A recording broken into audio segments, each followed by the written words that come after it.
नमस्कार, BPL news में आपका स्वागत है। तो दोस्तों, आज हो गया 24 जुलाई। फटाफट ब्रेकिंग न्यूज़ निकल के आ रही है, एक एक करके आपको विस्तार से बताएंगे। दरअसल दोस्तों, अखिलेश यादव ने बड़ा हमला बोला है। दरअसल किसानों को मवाली कहने पर भड़के हैं अखिलेश यादव।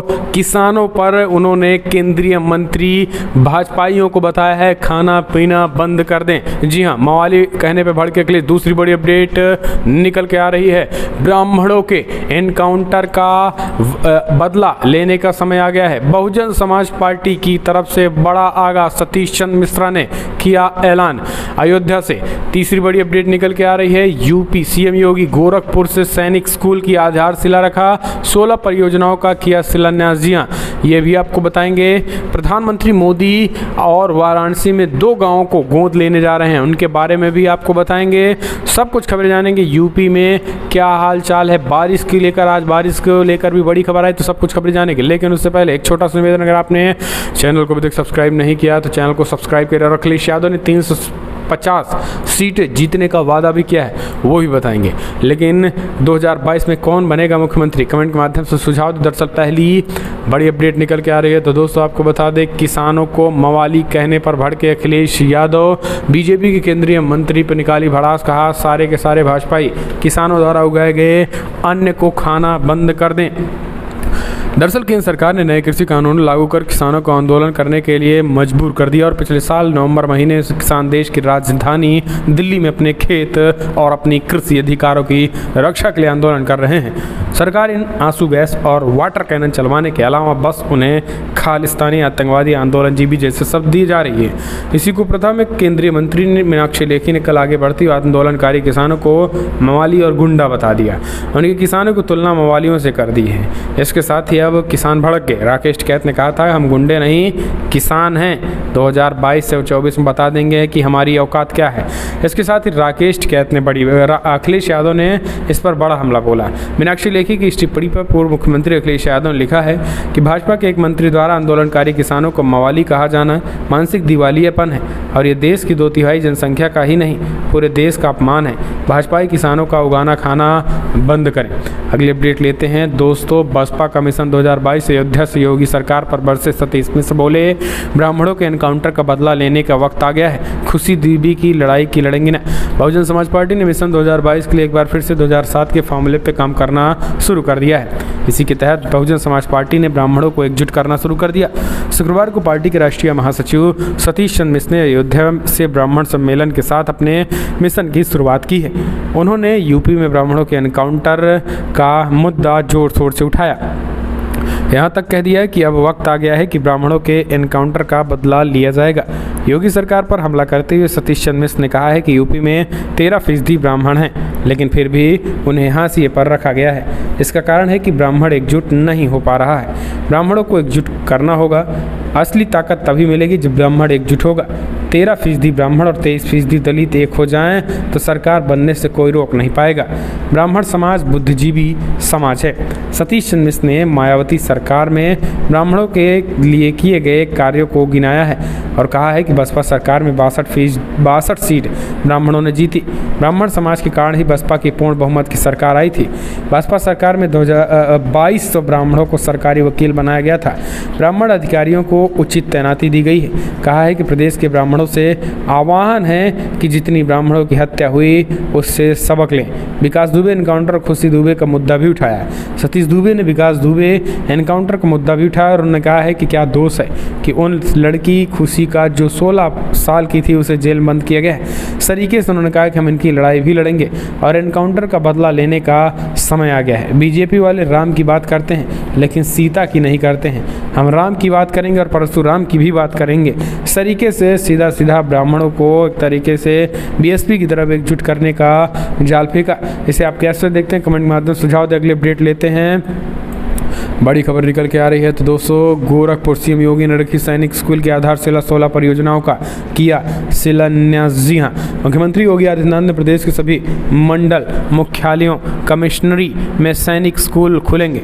केंद्र सरकार के इस बार के बजट में देश में 100 नए स्कूल खोलना प्रस्तावित रखा गया है। इसी श्रृंखला को आगे बढ़ाते हुए प्रदेश सरकार हर कमिश्नरी में स्कूल खोलने की योजना पर तेजी से कार्य कर रही है।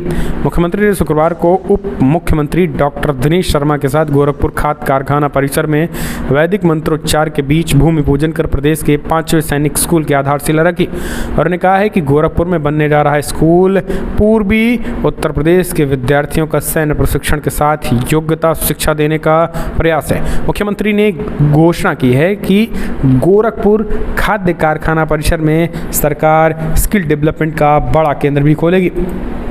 अगली अपडेट, प्रधानमंत्री मोदी वाराणसी में 2 और गांव को लेंगे गोद, नाम तय होते ही ग्रामीणों में हर्ष का माहौल। प्रधानमंत्री नरेंद्र मोदी ने अपने संसदीय क्षेत्र वाराणसी के 2 और गांव को गोद लेंगे। दोनों गांव का नाम तय हो गया है और इसके लिए जिले के सेवापुरी ब्लॉक के बोरियापुर गांव और आराजी लाइन ब्लॉक के परमारपुर गांव का चयन किया गया है। अब इन गाँव में स्मार्ट स्कूल, स्मार्ट पंचायत भवन, बैंक, आंगनबाड़ी केंद्र, सुलभ शौचालय, सोलर लाइट, पानी की टंकी, सुगम स्वास्थ्य की सुविधाएं विकसित होंगी। इससे पहले पीएम मोदी वाराणसी में 4 गांवों के गोद ले चुके हैं। प्रधानमंत्री के प्रत्येक सांसद को एक गांव को गोद लेकर उसका विकास कराने की पहल की थी।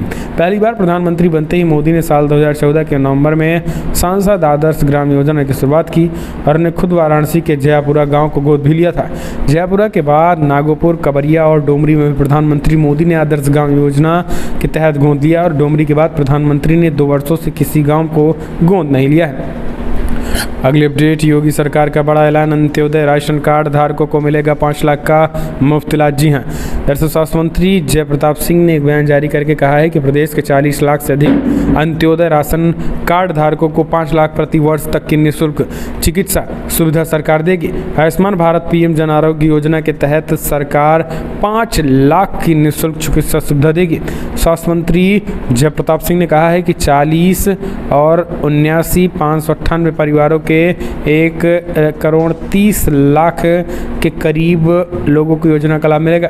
अगली अपडेट लेते हैं तो दोस्तों, अखिलेश यादव ने कहा यूपी विधानसभा चुनाव 3.5 सीटों जीत के साथ सत्ता में वापसी करेगी सपा। आबादी के हिसाब से देश के सबसे बड़े राज्य यूपी में आगामी वर्ष 2022 में होने वाले विधानसभा चुनाव को लेकर गर्मी बढ़ती जा रही है। लिहाजा जुबानी जंग के साथ ही दलों के नेताओं में आरोप प्रत्यारोप का दौर शुरू हो चुका है। इसी क्रम में यूपी के पूर्व सीएम और समाजवादी पार्टी के अध्यक्ष और यूपी के पूर्व मुख्यमंत्री अखिलेश यादव ने एक प्राइवेट चैनल से बातचीत के दौरान 22 के आधार पर कहा है कि 2022 में सपा सरकार बनेगी। इसके साथ ही उन्होंने कहा है कि 350 सीटों के साथ सत्ता में वापसी करने जा रहे हैं और 350 सीटों के साथ इस बार समाजवादी पार्टी सरकार बनाएगी। अगली अपडेट लेते हैं, योगी के मंत्री के सामने खुली 18 घंटे बिजली की पोल, टार्च की रोशनी से हुई बैठक। जी अब आप समझिए, यूपी में 18 घंटे बिजली देने के दावे को पोल योगी के मंत्री के सामने ही खुल गई।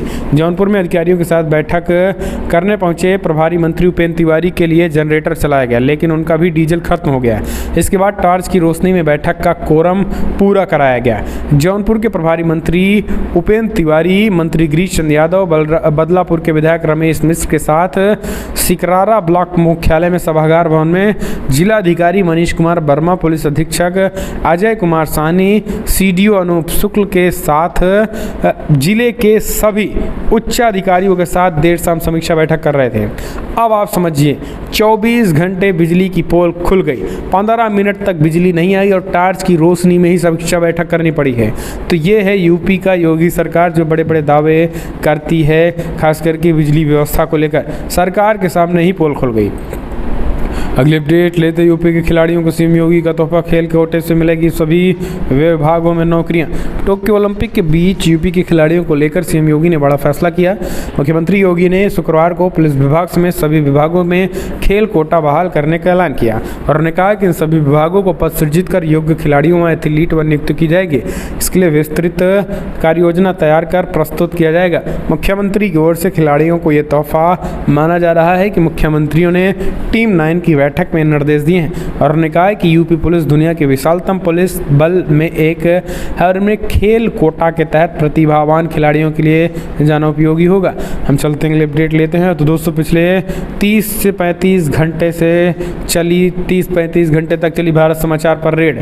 भारत समाचार ने बयान जारी करके मोदी सरकार को दी चेतावनी, योगी आदित्यनाथ और मोदी सरकार को। जी हाँ, आपको बता दें कि भारत समाचार पर जिस तरीके की रेड चली है उसके बाद से कहीं ना कहीं एक तरीके से तमाम नेताओं, राजनेताओं, विपक्षी पार्टियों ने मोदी सरकार पर बड़ा हमला बोला और मोदी सरकार पर हमलावर भी हुए।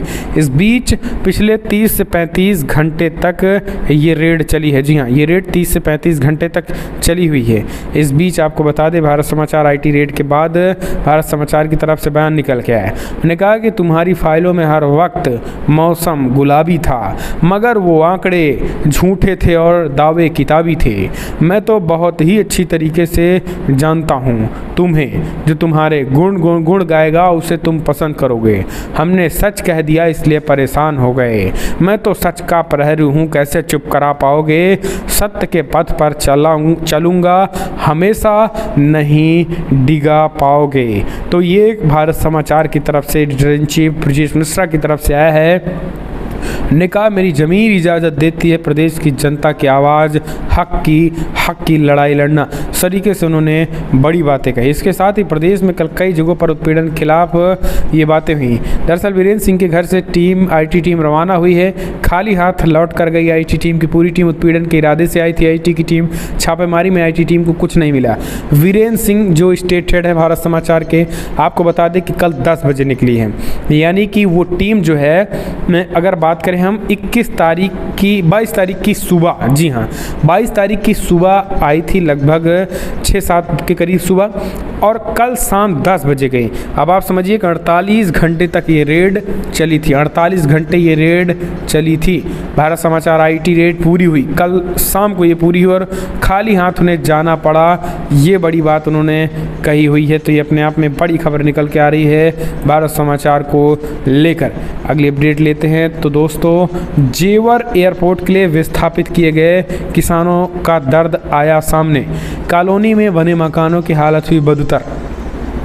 दरअसल ग्रेटर नोएडा में मुख्यमंत्री का ड्रीम प्रोजेक्ट जेवर इंटरनेशनल एयरपोर्ट बनाने जा रहा है। जेवर एयरपोर्ट के अंदर आने वाले लगभग 6 गांवों को दूसरी जगह सेक्टर बनाकर विस्थापित किया जा रहा है। हल्की सी बरसात ने यमुना प्राधिकरण की पोल खोल दी है। शिफ्ट किए जा रहे ग्रामीणों के घरों में बनने से पहले ही हल्की सी बरसात सी दरार आ गई है। कई जगह दीवारें गिर गई हैं और सड़कें टूट गई हैं। जगह जगह पानी भर गया है। किसान ग्रामीण इस तपती गर्मी और बरसात में खुले आसमान के नीचे रात बिताने को मजबूर हैं। न बिजली है, न पानी है, ना ही शौचालय है। अभी तक ग्रामीण पूरी तरीके से मूलभूत सुविधाओं से वंचित हैं। तो ये हालत बताया है। फिलहाल दोस्तों बड़ी खबरों में इतना ही, लेकिन अगर आपको वीडियो पसंद आया तो लाइक और शेयर करें, कमेंट के माध्यम से अपनी राय दें। और जो ब्राह्मण का महासभा